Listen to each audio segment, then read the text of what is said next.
म चाहिँ 3-4 दिन घर बसेर आज धनकुटा आएको नि त। अनि मलाई कस्तो मासु खान मन लागेको थियो। अनि घरबाट आउँदा आउँदै चाहिँ बाटाबाट मासु लिएर आएँ। बाटामा मासु पसल थियो अनि त्यहाँबाट लिएर आएँ। अनि भरे खाम्ला भनेको मैले भन्दै भनेन। अनि अहिले नै खाएँ भने काट्न थालेँ। अनि आलुदम पनि खान मन लागेको थियो। आलु पनि उसिने अनि मासु चाहिँ सानो सानो पारेर काटेँ क्या। मलाई प्यानमा पकाएको कराहीमा पकाएको मासु कस्तो मिठो लाग्छ। कुकरमा पकाएको मिठो खासै मिठो लाग्दैन।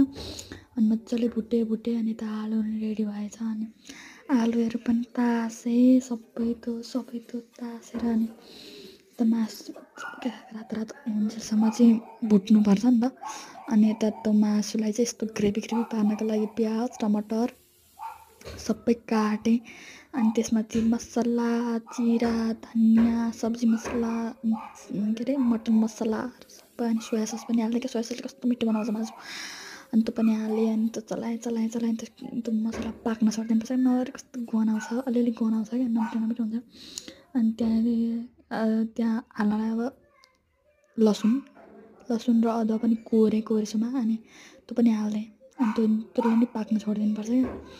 अनि त्यो पनि पाकेन भने ठस्स गनाइहाल्छ अलिकति गनाउँछ। अनि त्यसलाई नि हाल्दै अनि त्यो एकछिन पाक्न दिएँ। पानी पनि हालिदिन्छु अब एकछिन भए अनि पानी पनि हालिदिन्छु हाल्दै। अनि अब आलुदमको लागि आलु रेडी गरौँ। अनि आलु रेडी गर्दा आलु चाहिँ मसिनो पारेर काटेँ।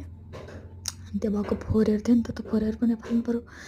अनि त्यो फोरहरू पनि त्यहाँ सफा गरेँ। अनि सफा गरेर अनि कराही बसाएपछि त्यहाँ तेल के अरे जिरा मेथी बेसार अनि आलु हालेर चाहिँ पर भुटेँ। त्यो चाहिँ अलिकति टाँसिदिनुपर्छ अनि मात्रै मिठो हुन्छ। नभए त खिरी आउँछ खरी आउँछ के भन्छ खिरी आउँछ नि हो त्यस्तो हुन्छ खिरी आउँछ क्या। अनि त्यसपछि नुन पनि हाल्दै नुन हालेपछि अनि मजाले हाल्नुपर्छ। नुन चाहिँ सकिन मिठो हुन्छ यो चाहिँ नुन लागेन भने फेरि खिरी आउँछ। अनि यहाँ चाहिँ अरू केही छैन यत्तिकै उता भाँडा हाँसिरहेको थियो मेरो। अनि त भाँडा धुन गएँ भाइ ग्यास चाहिँ ठुलो पारेर गएछु धन्नै डढेछ आलु। अनि फेरि एउटा सफासुफ गरेर अनि उता आलु चलाएँ डढिरहेको झन्नै। अनि यता मासु पनि रेडी हुन आँटेको छ। अनि मासुलाई त्यो माथिबाट हाल्नलाई प्याज पनि काटेर अनि यता थालमा चाहिँ के अरे चिउरा मासु अनि अघि बनाएको मासु अनि अघि बनाएको आलुदम हालेर त्यसमा चाहिँ प्याज छर्केपछि अनि अलिकति छेउमा खोर्सानी पनि राखिरहेको छु मैले चाहिँ।